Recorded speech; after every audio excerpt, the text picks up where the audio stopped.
В нашем городском поселении, поселок Нижнеянск, проживает порядка 180 человек. На время навигации, конечно, есть больше приезжих, но в основном вот это количество.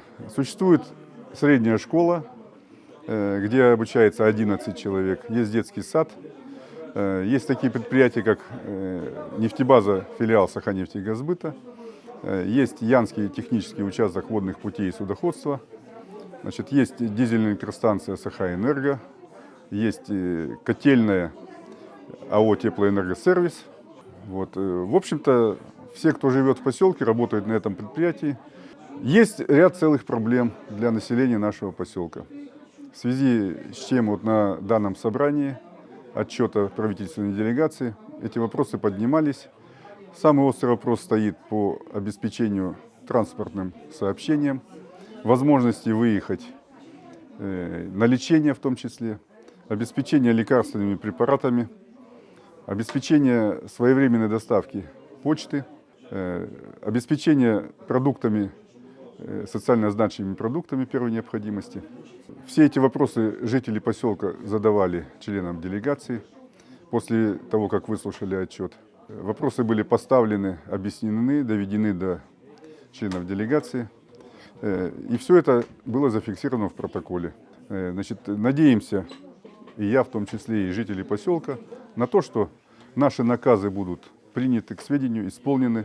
И на следующем отчетном собрании мы услышим отчет о выполнении, скажем так. Так, учитывая, значит, то, что у нас год труда, значит, большое внимание уделяется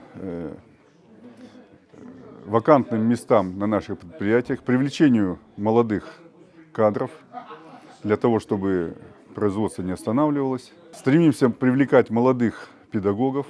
У нас уже двое пришли, два молодых педагога. Сами они выпускники нашей же школы. Поэтому для того, чтобы наш поселок рос и процветал, необходимо воспитывать свои кадры, а также привлекать. Ну, за последние 10 лет я бы сказал, что особых изменений не произошло. Единственное, небольшое развитие началось в связи с приходом сюда и открытием добывающей промышленности.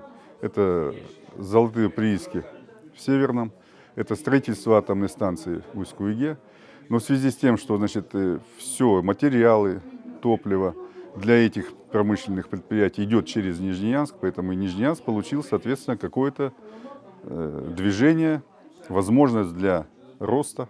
Поэтому мы как бы зависим тоже от поставок, от тех предприятий, которые в нашем районе начинают работать, или восстанавливаются, или начинают по новой. Тот же прииск Кючус, вот он по новой будет работать. Северный он в свое время работал, и был очень большой поселок, а сейчас вот он в виде, значит, нового прииска Кристалл работает. А тогда у вас есть перспективы развития, да? Да, перспектива развития есть. Но вот в связи с чем, значит, я думаю, что и правительство республики приняло по арктическим улусам и оптоволоконную связь провести, значит, потому что видят какую-то перспективу в развитии именно арктических районов. Потому что я думаю, что вот эти арктические районы, они являются и очень хорошей сырьевой базой, да, и поэтому надо здесь людей удержать, которые работают. Конечно, удержать будет намного проще, чем потом создавать на пустом месте все это. Пожелание, скажем так, чтобы люди видели, что о них не забывают, их надежды сбываются, поэтому они должны считать себя нужными, чтобы они знали, что государство заботится о них, не забывает. Поэтому, чтобы, может быть, хотелось бы почаще такие контакты, да, проводить, но по возможности.